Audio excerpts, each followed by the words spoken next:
আসসালামু আলাইকুম প্রিয় দর্শক, কেমন আছেন আপনারা? আশা করি আপনারা সকলেই ভালো আছেন। আমি আজকে আপনাদের জন্য সুরমা মাছ দিয়ে টমেটোর টক তরকারির রান্না রেসিপি নিয়ে চলে এসেছি। খুবই ঝটপট এবং সহজেই আপনারা এই রান্নাটা করে ফেলতে পারবেন। তাই চলুন আর কথা না বাড়িয়ে মূল রেসিপিতে চলে যাই।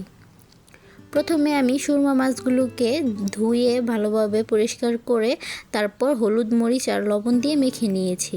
এখন মাছগুলো আমি ভেজে নেব, তাই প্যানের মধ্যে একটু তেল দিয়ে তেলটাকে গরম করে সেই মশলা দিয়ে মেখে রাখা মাছগুলো দিয়ে ভেজে নিচ্ছি।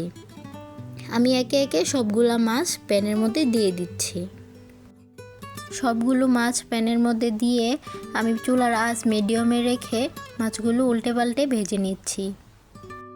প্রিয় দর্শক, ভিডিওটি না টেনে সম্পূর্ণ দেখার অনুরোধ রইল। আমার মাছগুলো ভাজা হয়ে গেছে। এখন আমি চুলায় একটি পাত্র বসিয়ে দিলাম। পাত্রটিকে গরম করে এতে পরিমাণ মতো তরকারি রান্না করার জন্য তেল দিয়ে দিলাম। এখন তেলের মধ্যে আমি আগে থেকে কেটে রাখা কিছু পেঁয়াজ কুচি দিয়ে অনবরত নেড়েচেড়ে কিছুক্ষণ ভেজে নেব। প্রিয় দর্শক, যারা যারা আমার ভিডিওটি দেখছেন অবশ্যই একটি লাইক এবং একটি কমেন্ট করে দিবেন। এখন পেঁয়াজটা হালকা ভাজা হয়ে গেছে। এ পর্যায়ে আমি এতে 1.5 চামচ হলুদের গুঁড়ো আর 2 চামচ মরিচের গুঁড়ো আর 1 চামচ রসুন বাটা দিয়ে একটু নেড়ে চেড়ে মিশিয়ে নিচ্ছি। এখন মশলাটা কষানো হয়ে গেছে। এখন আমি এতে বড় বড় 5টা টমেটো কেটে নিয়েছিলাম, ওই টমেটোগুলো দিয়ে দিলাম। এখন মশলার সাথে আমি টমেটোগুলোকে খুব ভালোভাবে নেড়ে চেড়ে মিশিয়ে নিচ্ছি। টমেটোগুলো মিশানো হয়ে গেলে এখন আমি এতে পরিমাণ মতো লবণ দিয়ে দিচ্ছি। আমি মশলা কষানোর সময় লবণটা দেইনি, কারণ টমেটোর উপর লবণটা দিলে টমেটোগুলো খুব সুন্দরভাবে গলে যাবে। তাই আমি এখন টমেটোর উপরই লবণ দিয়ে দিলাম।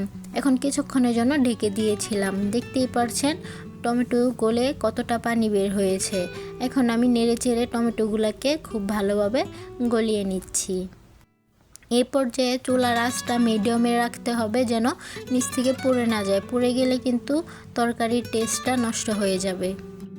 দেখতেই পারছেন আমি খুব সুন্দরভাবে নেড়ে চেড়ে টমেটোগুলোকে গলিয়ে নিচ্ছি। আর টক তরকারিতে টমেটোটা গলিয়ে নিতে হয়, টমেটোগুলো আস্তে আস্তে থাকলে খেতে ভালো লাগে না। এখন আমি এখানে 2টি আলু কেটে নিয়েছিলাম, ওই আলুগুলো দিয়ে কিছুক্ষণ কষিয়ে নিয়েছি। 5 মিনিটের মতো কষানোর পর এ পর্যায়ে আমি পরিমাণ মতো ঝোলের জন্য পানি দিয়ে দিচ্ছি। পরিমাণ মতো পানি দিয়ে এখন আমি ঢেকে দিচ্ছি। টক তরকারিতে একটু ঝোলের পরিমাণটা বেশি দিতে হয়, কারণ টক তরকারিটা একটু ঝুলঝুলি হয়। আমি এভাবে ঢেকে প্রায় 10 মিনিটের মতো জাল করে নিয়েছি। দেখতেই পারছেন ঝোল প্রায় কিছুটা কমে এসেছে। এ পর্যায়ে আমি আগে থেকে ভেজে রাখা মাছগুলো এখানে দিয়ে দিচ্ছি। মাছগুলো দিয়ে আমি কিছুক্ষণ জাল করে এখন এতে কাঁচামরিচ কুচি দিয়ে দিচ্ছি। আর আমি কিছু রসুন এখানে থেতু করে নিয়েছি। রসুনটা দিলে তরকারির টেস্টটা অনেকটা বেড়ে যায়।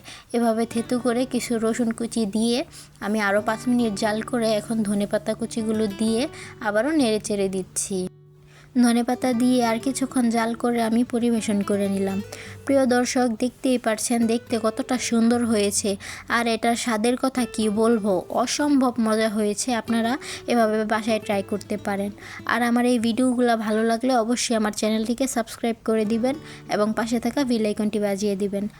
দেখা হবে অন্য কোনো ভিডিওতে। সে পর্যন্ত ভালো থাকবেন। আসসালামু আলাইকুম, আল্লাহ হাফিজ।